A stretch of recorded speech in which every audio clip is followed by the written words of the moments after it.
090-440-981. That is the WhatsApp number. You can share your messages on any thoughts you might have, any questions that you might have for Victor as well. He will definitely do his best to answer those questions. We're also streaming live on YouTube. You can find us at Smooth 981 FM Lagos. So join the live stream as well. You are most welcome. All right, Victor, thank you so much for joining us once again. And let me begin this way. Of course, we know there are a lot of people out there who are skilled in different spheres, different works of life.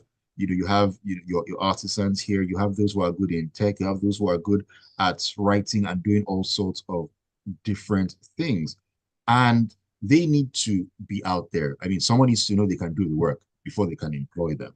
And one of the ways that that happens is word of mouth. It's a classic way of a client or customer letting someone else know that, oh, this person is good. For example, let's take a carpenter, for example, who does a wardrobe for me. And I know someone looking for a carpenter, and I say, oh, I know Mr. XYZ. He's fantastic. He did this job for me. Give him a call. That is word of mouth. But is word of mouth enough to actually give visibility to talented workers? All right, thank you very much. So thank you for having me once again. So to answer the question, obviously no. The word of mouth referral system is very traditional and is very limited. So it doesn't take a particular skilled worker or professional as far as the internet can do. So obviously, we are supposed to innovate, and the era to innovate that and bring about change in that particular industry is now. So just imagine if platforms like LinkedIn didn't exist.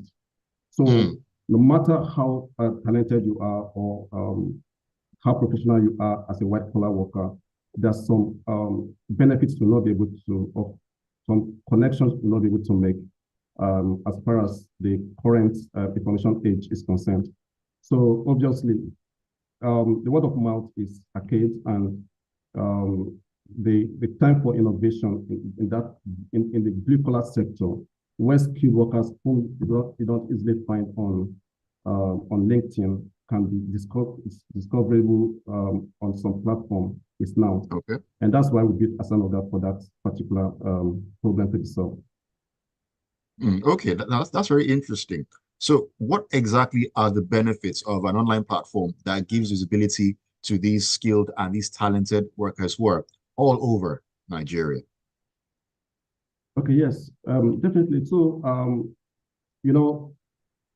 when just take, for example, a plumber or a fashion designer, because I like that's where the feminine or the female gender are usually playing at. So obviously, take a fashion designer for an example. If after learning the trade for say 2 years, 3 years, and you graduate from any institution where you were trained, obviously the dream of every skilled worker is to become self-employed or self-reliant, as the case may be. So, but not majority of these people don't have the capital to start their business straight up. And even if they have the capital, they might not even have the necessary business experience to start up one. So Artisanoga exists to fill that gap where you have the skill, but before you are capable financially and experience-wise, we are able to connect you to some established businesses where you are able to find employment, gain experience. I used to tell people that join our platform one simple fact. Unemployment exists to give an individual 3 things. 1 is capital to start your business. 2 is experience. And number 3 is networking, right? So obviously, when we are able to connect to an employment and you work with an established business, you're able to learn the rope of business, adding to your experience as a fashion designer, for example. And when you are able to do that, you obviously, after working for some time, you're able to raise some capital to start your own business at the right time. So definitely the online platform that does this kind of thing is very much needed in this time. And the demand for it is very huge. And we're actually solving a problem that actually exists. All right, making sense, making sense. Now, looking at that, Victor, I mean, if a connection is made between a demand for labor and the supply of said labor, I mean, doesn't the platform that does that collect a commission? And why exactly should that be? I mean, it is a business, but I mean, I mean, you're connecting people together, doing a good service. So, Yeah, sure. So, it all boils down to the business model that such a platform intends to pursue, right? But in our case, we don't charge commission. As a matter of fact, we make it a free to join platform to every skill worker. We onboard okay, them for free. We connect them to employment all free of charge. The reason we do that is because we understand that these people are from, you know, economically disadvantaged background. They might right. not be able to afford the fees that such platforms require. So we tend to make that payment come from people that need their services. So in our case, we charge our employers, certain fees. We have several packages on our website where that explains all the details. So once we connect an employer to a skilled worker, they are able to retain them, and we are there to provide a placement in case the connection doesn't work out. Either for the first 3 months or 6 months or 12 months, depending on the package that the employer decides to choose. Now, I mentioned employers, but that doesn't mean we are only restricted to businesses alone, right? We Okay. also provide our services to residences as well. But our model is such that we connect you to an artisan that is, within the nearest, location to where you live, Okay. make Okay. it easy for them to commit to where you reside whenever you need their services. So once we do that connection, we monitor the connection and the relationship within our platform, where you give us feedback system on how the artisan is doing from time to time, and the whole world get to see that okay, this person has this level of experience and this level of feedback from people that actually use his or her services. So yeah, so the revenue model a platform decides to pursue is unique to such a platform. But in our case, we don't charge commission. We only charge a one-off fee to our clients. All right. Now, one interesting thing you said is, linking the, the skilled workers to those who need them, based on their location. It kind of reminds me of, these ride-hailing apps that whenever you need a ride and you search for one, it connects you to a driver who is within your radius. I mean, close to your location. That actually is a very interesting one because sometimes I even sit at home and think, I need a plumber for something. I can't get my usual plumber. He's unavailable. I can't reach him. I need to find someone else within my area. Sometimes you could have a very good plumber or an electrician or someone, but he's living on the other side of town or something like that, where transportation alone is going to make things difficult. So that's an interesting one that you mentioned in terms of being able to find a skilled worker or someone within your area. That is a major plus. And also looking at what you said about your model of your business model, as it were. What exactly would stop a talented worker from, let's say, creating their own social media page or even their website to give them, themselves that visibility? I mean, if what you've described is how it works, I mean, they can say, well, I mean, if this person has this, I can open my own page now and push myself out there. Why can't I do that? I mean, what will be the big difference here? Okay, yeah. That's a such an experience or logic works, but not as but the business world doesn't work that way, right?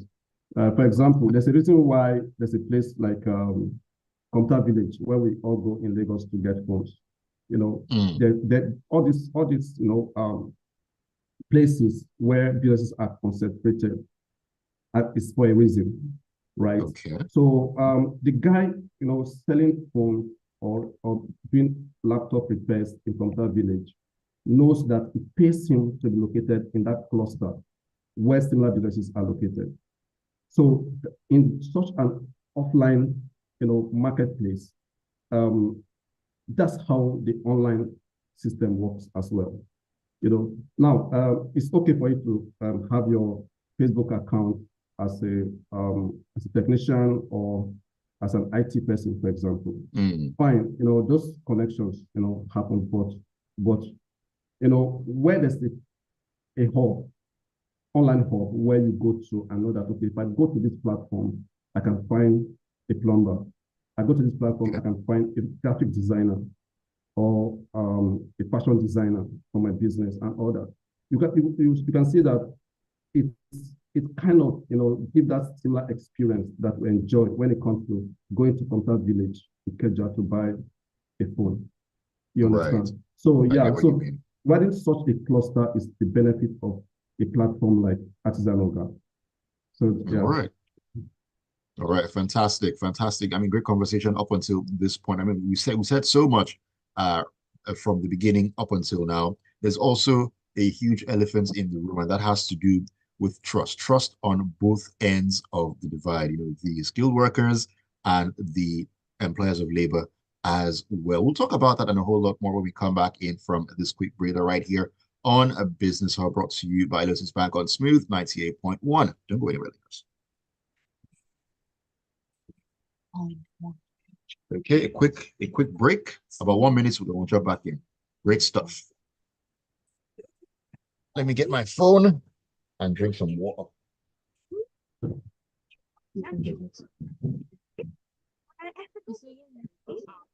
Finance, small business facilities, individual savings products, and electronic banking solutions are carefully tailored to provide you with superior banking experience delivered in the most ethical and responsible manner. As Lotus Bank, it is partnership for progress. We share your risks and profits, making it a must-win for all. Open a Lotus Bank account today or use any cashless platform, ATMs, mobile banking, or internet banking to enjoy seamless transactions.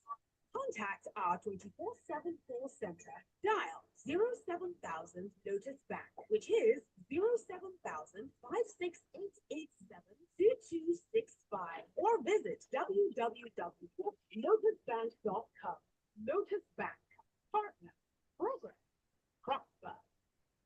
All music from around the world on Smooth 98.1 on your radio. Stay tuned.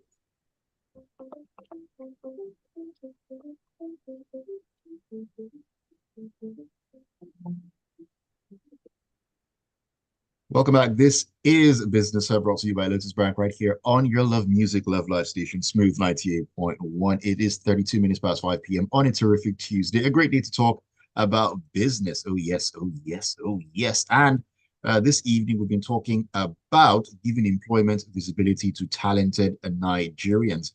My name is Ayokomi Kekereakwa. And of course, my guest is Victor Jibrin. He is the co-founder and CEO of Artisanoga. We've been having such a great conversation this evening. You can join in as well. Let us know your thoughts and, of course, your experiences, when it comes to looking for artisans, getting skilled workers and all that. How difficult has it been? And, of course, how you would, should I say, love to try something new in terms of getting someone to get something done for you. Come through on WhatsApp and share your thoughts on 0809 440 981. If any questions you have for Victor, he'll do his best to answer and give you some much needed clarity. You can also join us on YouTube, where we're streaming live at Smooth 981 FM Lagos. All right, Victor, welcome back to the conversation. And it's been quite an interesting one. And before we went on that quick breather, I mentioned the issue of trust, which is something that is huge when it comes to skilled workers, artisans, and all that. I mean, you know the whole issue where you talk about, when you want to do a ranking of your maybe top five artisans who would, should I say, eat your eye. You talk about your mechanics, your tailors, and so on and so forth. So there's this trust deficit when it comes to that sort of thing. Now, that brings me to this particular point here, where I need to know what mechanisms should be in place. Let's say on your platform or even any other platform when it comes to this sort of thing? What should be in place to provide background checks for service providers, like let's say artisans, for example? Okay, yeah, a very good question. So, the issue of trust cannot be emphasized. So, like a platform like ours, what we do is we we provide two-tier verification system for every Okay. worker that decides to join on our platform. So first 2FA. is, I like yeah, it. so first one is pre-screening even before you are listed on the platform. So anyone can actually go on the platform to, sign up for free, but Okay. you come into our database first for the pre-screening phase. So that's where we do background check, like, okay, the address you provide to us, we verify. Okay, we provide documents like NIN for us to, verify as well. Then another important thing that we realize that most of our clients prefer is the skill verification. So where have these people worked? Okay, what have been the experience of the previous people that have used them? So we aggregate all that information on our platform to make it easy for our users or people who are interested in their services to, make informed decisions. So at our own ecosystem, we do that to ensure that we build trust so that there can be safety, not just for the clients that want their services, but also even for the artisans or the workers that are providing the services on the platform. Right. Yeah. So then that takes me to the other side of the coin. That's the employer. So when the employer comes to us as well, we do a quick check. Okay, by the information you provide to us. If you're a business, we ask for certain information, which are very, very, private. Okay, we keep it to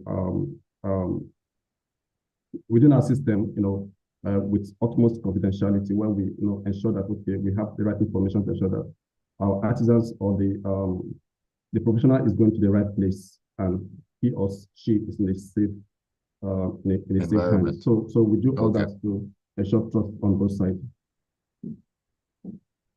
All right, now that is very, very instructive because I mean you wouldn't want a case where someone comes in and he's a shady character because we know how some Nigerians tend to be. They just want to play sharp and play smart and try to, should I say, game the system as it were. So all these checks and balances are very, very important, especially getting all those information that can be used to track them at any point in time. So that actually is good to hear. Now, another matter for talent in Nigeria is how much it is compensated. Now, what do you make of the 70,000 naira minimum wage agreed by government and labor? I mean, we can't have this conversation without talking about that. I would love to get your thoughts in relation to this conversation that we're having. Yeah, obviously. So, when we heard about the legislation that was passed, okay, concerning the minimum wage, it welcomed development, obviously. In short, the time for it is overdue. And, most artisans on our platform, we connect them to employment. And, Okay. our watchword is decent employment. Okay. According to the United Nations, a decent employment is an employment that, that at least helps someone to earn a minimum wage, right? And obviously, one thing about artisans is this, for example, a fashion designer, for example, on our platform, the average fashion designer earns an average of 150K, especially when they are good.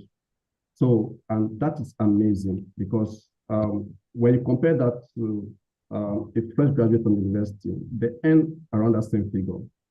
So, some, fashion designers on our platform earn as much as 300K, 350, some even 500K a month based on their skill. So the industry is very lucrative. And the issue of the minimum wage is definitely, is as par with what is obtainable in the industry. So, for example, you can't just hire a fashion designer that's, put in the work to learn a skill for years, he or she is good and you are pricing the person less than 70K to deliver services for you in a whole month, it's not done, right? So Right. obviously, it's the least standard that we're supposed to set as a society for people that have skill, obviously. That's my take. Okay, let me just throw the cat among the pigeons here, Victor. And this is just to just get your thoughts. I mean, based on your experience and experiences, as it were. Now, when we talk about this remuneration as well, is skill level also going to play a very big part in this? Because I mean, like you said, there are some fashion designers who are earning a whole lot based on the fact that, I mean, they are really good. They've, should I say, paid their dues, and that's the level that they are. But how about those who are not as skilled in terms of, or maybe they just started out and they're still to a degree learning the ropes, or they don't have that it factor yet? Where does all that come into play when it comes to remuneration as well? Okay, yes. So for those that are just at the entry level to the industry, uh, possibly someone that just finishes from, still using the fashion designer as an example, just those that are fresh out of the fashion school, obviously they are just like the guy from the university, right? Say graduate, but he lacks Right. the practical experience, as it were. So now those actually come in with, not one good thing about the skill industry is, you know, you went to learn practical, training. So you come out with some level of experience that is useful in the marketplace. So when they come in first, they might not be as experienced as somebody with 5 years, 10 years of experience, but they can do what is, an average fashion designer can do. Things like joining clothes, okay, sewing stuff, and then they might not be able to cut as specifically as possible. You might need somebody experienced enough to do cutting and maybe pattern drafting and all that for them. But obviously they come with an ability to be able to run a machine, join clothes together and, do productions, which is the main thing that a fashion company requires. So yeah, so those ones, their starting salaries start from that range of, 70, 80K, right?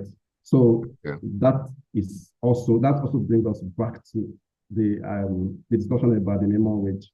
So I think the minimum wage is not too high, it's not too little, but comparing that with the economic realities of today, obviously, that is a good start. All right. Let me take a message here from WhatsApp. This is from Toyosi Moronkola, and it says, how do you ensure, I mean, this question was answered already, but I'm going to take it again so you can reiterate, Victor. How do you ensure that the artisans are skilled and experienced? Besides, do you run security checks to ensure that they do not act as spies for criminals, considering the fact that they gain access to many houses? Well done. I know you answered this earlier on, Victor. Maybe Toyosi wasn't part of the conversation then, but also reiterate for him that what you do in terms of background check mechanisms and all that. Yeah, obviously. So the first thing we do for artisans on our platform is background check. Okay. Earlier on, I made mention of our screening process. We have our first screening, our pre-screening, call it pre-screening. Then the second one, we call it screening.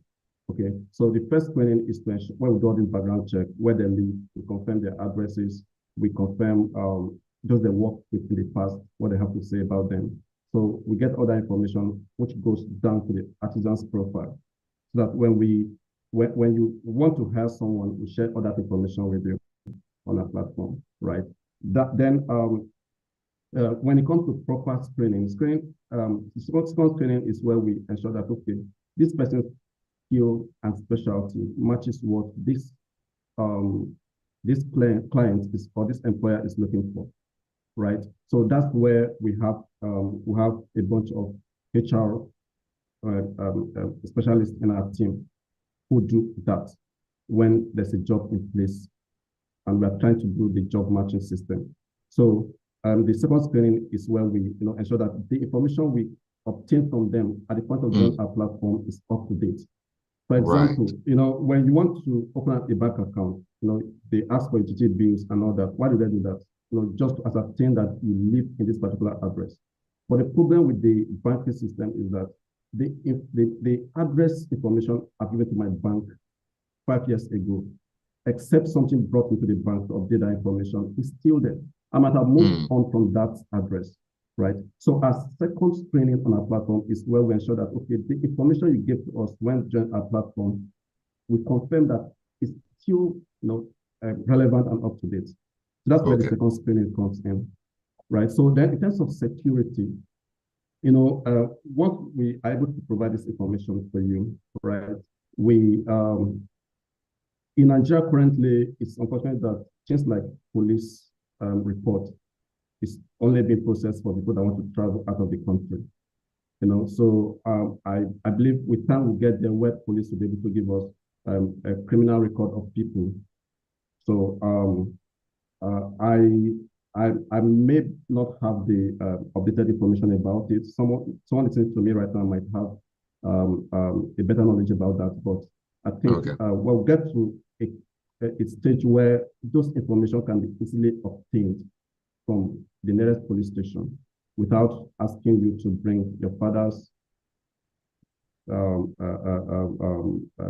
death certificate and all those impossible stuff. Then I think the police will come in to help us in terms of ensuring better security, so to speak.